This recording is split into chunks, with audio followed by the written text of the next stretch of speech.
Esto es bien interesante porque también a lo mejor algunos pacientes se asustan con el traumatólogo, no quieren ir a la consulta porque piensan que de volada los quieren operar Sí. y que van a la cirugía. No, a ver, espérate. Siempre lo correcto es de lo menos invasivo a lo más invasivo. Entonces, tú al abordar a algún paciente con alguna lesión en la columna, entonces primero recomendarías estas actividades antes de tomar decisiones. Sí. Al final de cuentas, el tratamiento de una enfermedad tiene escalones. No puedes brincarte fácilmente de un escalón a otro a menos que la condición lo amerite. Pero la gran mayoría de las enfermedades tienen pautas muy establecidas. Siempre el tratamiento, digamos, conservador, como se le dice, cuando son medicamentos, ejercicios, debe ser tu piedra angular siempre. Eso debe ser lo primero que nos debe pasar y eso es lo que yo también fomento a mis colegas. Tu primera opción debe ser pensar no operar al paciente. Debe ser cómo con medicamentos y día a día puedes el mejorar. Vas avanzando en los tratamientos conforme él, pues también su enfermedad siga progresando o no responda a lo que vas haciendo. Pero es en base a esas no respuestas adecuadas cómo debemos ir aumentando. No pensar de entrada de que el paciente porque trae una hernia de disco ya lo voy a meter a operar. Pues no, la verdad es que no es lo frecuente. Pasa, digo, dependiendo del caso. La lesión.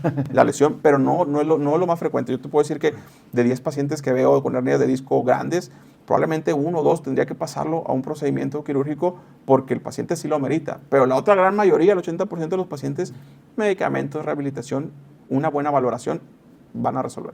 Sí, se debe de analizar el riesgo-beneficio ante cualquier tipo de paciente, así que no tengan miedo de acercarse. Claro, no, al contrario.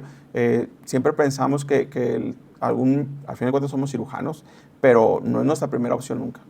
Bueno, doctor Gobea, ahora, decíamos hace ratito que la ciática no es un tema que tenga que ver con la edad.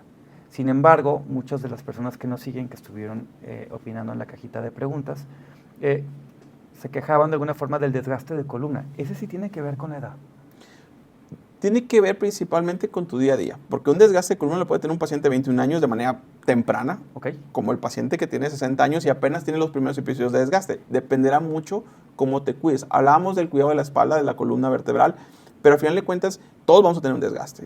Pero, por ejemplo, algún deportista de alto rendimiento, o por ejemplo, las personas que montan a caballo, que están rebote y rebote en el mismo, ¿son más propensos? Claro, pues bueno, en general hablábamos de que las enfermedades de columna son multifactoriales. No podemos decir que solamente por esto o aquello, pero sí, claro, habrá pacientes que tengan mayor susceptibilidad. Más jóvenes. Más jóvenes. No es lo mismo el que se dedicó a cargar toda su vida 30 kilos de algún material o el paciente que se la pasó sentado. O sea, exactamente, es multifactorial, pero sí influye mucho tu día a día, es lo que te mencionaba hace rato. Tu día a día es lo que hace la diferencia de que tengas un desgaste a los 30 años como el que lo vas a tener a los 60 años. El desgaste va a estar, eso es algo que no vas a evitar. Es esperado. Es esperado, todos. Porque muchos pacientes vienen y me enseñan una reseña y dicen, doctor, me dijeron que tenía desgaste de columna. Pues yo también puedo tener, pero el problema no es el desgaste, es los síntomas que puedan generar y cómo yo puedo hacer una reversión de esos síntomas o molestias. Sí, o sea, depende de cómo te has portado toda tu vida otra vez con la higiene, no solamente de columna, hay gente que tiene desgaste en las rodillas. Exactamente. ¿Verdad? Entonces, cómo te hayas portado en tu vida en cuanto al impacto, por así decirlo, es cuando se presenta a lo mejor algo de desgaste, que puede ser tanto ya en la tercera edad o antes. Sí. Y entonces, aquí, ¿qué es lo que se está desgastando? Al final de cuentas, el disco es una estructura el cartílago. No, el disco, como mencionábamos en sí, es la estructura que se encuentra entre vértebra, es el principal punto de desgaste o el punto inicial del desgaste de tu espalda. Cuando este disco empieza a perder función porque te lo empiezas a acabar, porque lo empiezas a desgastar, se empieza a romper, va a empezar a generar sobrecarga en otras zonas de tu espalda, como son las articulaciones propiamente, va a disminuir el espacio entre una vértebra y otra, puede generar compresiones y eso es lo que el paciente le comentamos como tu desgaste. Ya tienes un desgaste de columna vertebral. De ahí podemos ponerle otros términos, canal lumbar estrecho, que es algo que podemos también hablar.